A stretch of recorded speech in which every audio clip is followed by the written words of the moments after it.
किसान भाइयों, यहाँ पे आप देख रहे हैं कि मैं आज आपको लो टनल तकनीक के बारे में थोड़ी सी जानकारी देना चाह रहा हूँ। लो टनल तकनीक किन किसानों के लिए आवश्यक है या कौन से किसान के लिए फ़ायदेमंद रहेगा। पहली तो बात है कि लो टनल तकनीक जो किसान आर्थिक रूप से ज़्यादा सुदृढ़ नहीं होते हैं या जिनके पास खेत की कमी है, ये दोनों परिस्थितियों में हम लो टनल तकनीक को यूज करते हैं। साथ ही लो टनल तकनीक उनके लिए भी है या उन क्षेत्रों के लिए ज़्यादा उपयोगी है जहाँ बेमौसमी बारिश बहुत ज़्यादा होती है। और लेट लो अगर हम कहें कि लो टनल तकनीक में हम क्या कर सकते हैं, तो लो टनल तकनीक में सबसे जो मुख्य चीज़ है वो है, इसमें बेमौसमी हम नर्सरी पौध सभी नर्सरी तरह की सब्जियों का, फूलों का और फ्रूट्स का या जैसे पपीता वगैरह के, जिसको हम सीड के द्वारा तैयार करते हैं, उनकी नर्सरी हम बड़ी आसानी से उन क्षेत्रों में तैयार कर सकते हैं जहाँ ठंड ज़्यादा रहती है या बेमौसमी ठंड भी ज़्यादा हो जाता है या जहाँ बारिश ज़्यादा होती है। उन क्षेत्रों के लिए ये जो तकनीक है ये बहुत ज़्यादा फ़ायदेमंद है। लो टनल तकनीक में हमें जो आवश्यकता होती है, उसमें आप यहाँ पे देख रहे हैं कि जैसा मैं आपको बता रहा हूँ कि इसमें ये जो आप देख रहे हैं कि यहाँ बांस की ज़रूरत पड़ती है। खास करके आप देख रहे हैं कि यहाँ ये बांस की जो बांस को काट लीजिए, हरे बांस को, और उसकी फट्टियाँ निकाल करके, और 1.5 से 2 मीटर का करीब आप इसको फट्टी निकाल करके, और इसको आसानी से मोड़ा जा सकता है या किसी और लकड़ी से भी किया जा सकता है या लोहे के तार या पतले सरिया के का भी प्रयोग किया जा सकता है। तो इस तरह की जो कमाची है आप उसको निकाल सकते हैं। और इसके लिए जो क्यारी बनाना है वो आपने करीब 1 मीटर चौड़ा क्यारी और 15 सेंटीमीटर ऊंची उठी हुई क्यारी, और लंबाई चाहे जितना भी हो आप क्यारी को बना सकते हैं। इसमें डिपेंड ये करता है कि आपके पास जो पॉलीथीन है, जैसे आपने यहाँ पे देख रहे हैं कि जो पॉलीथीन है वो आप कैसा यूज़ करते हैं, कितने साइज़ का आपके पास पॉलीथीन अवेलेबल है। जैसा आप ये देख रहे हैं, ये जो पॉलीथीन सीट है करीब 30 मीटर लंबा ये क्यारी बना हुआ है। तो डिपेंड करता है कि आप पॉलीथीन सीट कैसा यूज़ करते हैं। और इसमें दूसरी बात ये ध्यान रखनी है कि जब हम पॉलीथीन खरीदते हैं तो ज़रूरी नहीं है कि यूवी स्टेबलाइज पॉलीथीन ही हो, जो थोड़ा कॉस्टली होता है। इसमें 25 माइक्रोन 0.25 माइक्रोन का जो पॉलीथीन, 0.25 से लेकर 0.75 का माइक्रोन का जो पॉलीथीन का सीट होता है, जिसके आर पार आसानी से देखा जा सकता है ताकि सूरज की रोशनी आसानी से पॉलीथीन के अंदर के क्यारियों तक पहुंच सके। तो इसमें कलर्ड पॉलीथीन को यूज़ नहीं करते हैं, और इसको इन पॉलीथीन की लाइफ वैसे तो नहीं, ये अगर संभाल के रखा जाए तो 2-3 सीजन तक ये निकाल देता है। अदरवाइज इनको एक सीजन तो आसानी से यूज की जा सकती है। इसके अंदर आप जो बेमौसमी जब बारिश होती है तो जो पौनी नर्सरी है, जैसे सब्जियों की नर्सरी हमने लगा दिया, यहाँ आप देख रहे हैं कि जैसे टमाटर हमने लगाया हुआ है, यहाँ बैंगन, शिमला मिर्च है, यहाँ पर कुछ एरिया में बैंगन लगाया हुआ है। तो इसको आप अपनी ज़रूरत के अनुसार आप नर्सरी को तैयार कर सकते हैं, और क्यारी को ढक करके हम रख सकते हैं। अगर बेमौसमी बारिश हो जाती है तो तैयार क्यारी जो है, जैसा कि आप यहाँ पे देख रहे हैं कि कुछ में हमने नर्सरी सोइंग अभी नहीं किया है, तो इन एरिया में आप नर्सरी को सोइंग कर सकते हैं।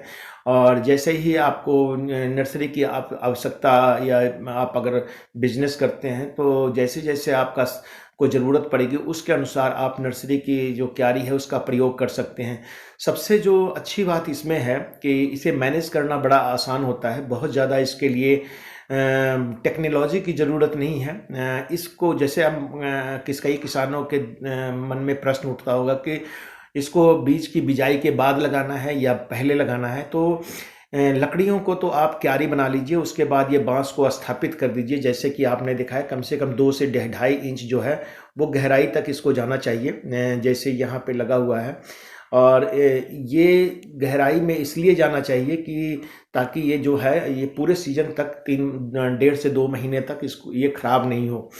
और उसके बाद आपने क्या करना है कि क्यारी बना करके उसमें लाइन लाइनें निकाल करके बिजाई कर दीजिए। सुबह के समय अगर तेज़ धूप है तो आप इसको कर सकते हैं। उसके अलावा तेज़ धूप नहीं हो तो उस कंडीशन में जैसे आप देख रहे हैं कि बारिश हो रही हो तो इसको ढक दीजिए, और जिस दिन मौसम खुला हो उस दिन बीज की बिजाई करके और पुनः पॉलीथीन को आसानी से इसके ऊपर रखा जा सकता है। और पॉलीथीन का जो साइज़ है वो देख लीजिएगा कि 1 मीटर, सवा मीटर से कम नहीं, 1.5 मीटर का हो तो बहुत ही अच्छा है। अदरवाइज इसको जैसी चौड़ाई है उसी के अनुसार आप क्यारी बना सकते हैं।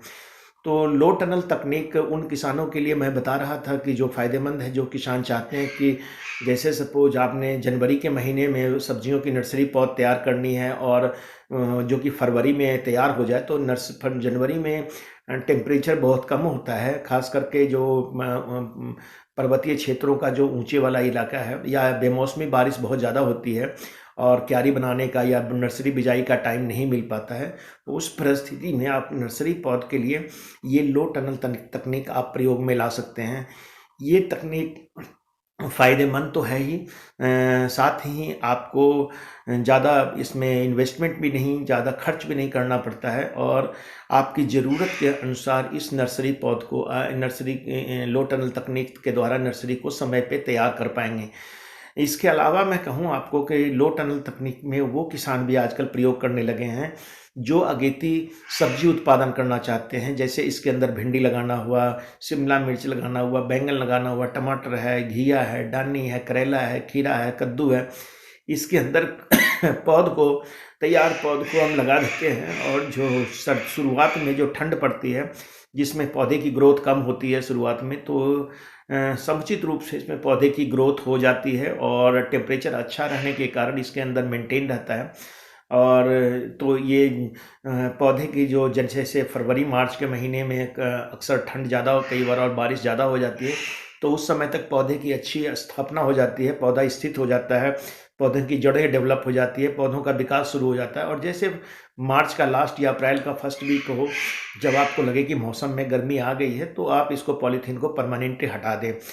तो ये तो आपको कभी कभी प्रश्न ये उठता है कि इसमें अगर कीटनाशक या फफूंदनाशक या सिंचाई करना हुआ तो कैसे इसको स्प्रे करेंगे। तो इस पॉलीथीन को सीट को आसानी से हटाया जा सकता है, थोड़ी देर के लिए हटा दीजिए। और इसको लगाने के लिए 2 आदमी की आवश्यकता नहीं है, अकेला आदमी भी इसको लगा सकता है। तो किसान भाइयों, मैं आज लो टनल तकनीक की उपयोगिता के बारे में बता रहा था। कैसे अगले जो मैं वीडियो में आपको बताऊंगा कि किस तरह के पॉलीथीन चाहिए और कैसे इसको स्थापित करना है, कैसे इसको ढकना है। और अकेला आदमी, अकेला किसान इससे काफ़ी बड़े एरिया में इसका उपयोग कर खेती कर सकता है। तो किसान भाइयों, इसके लिए धन्यवाद। और अगर कोई कमेंट है, कुछ जानकारी चाहते हो, तो मुझे 9418494333 पे आप इसको कॉल कर सकते हैं। धन्यवाद।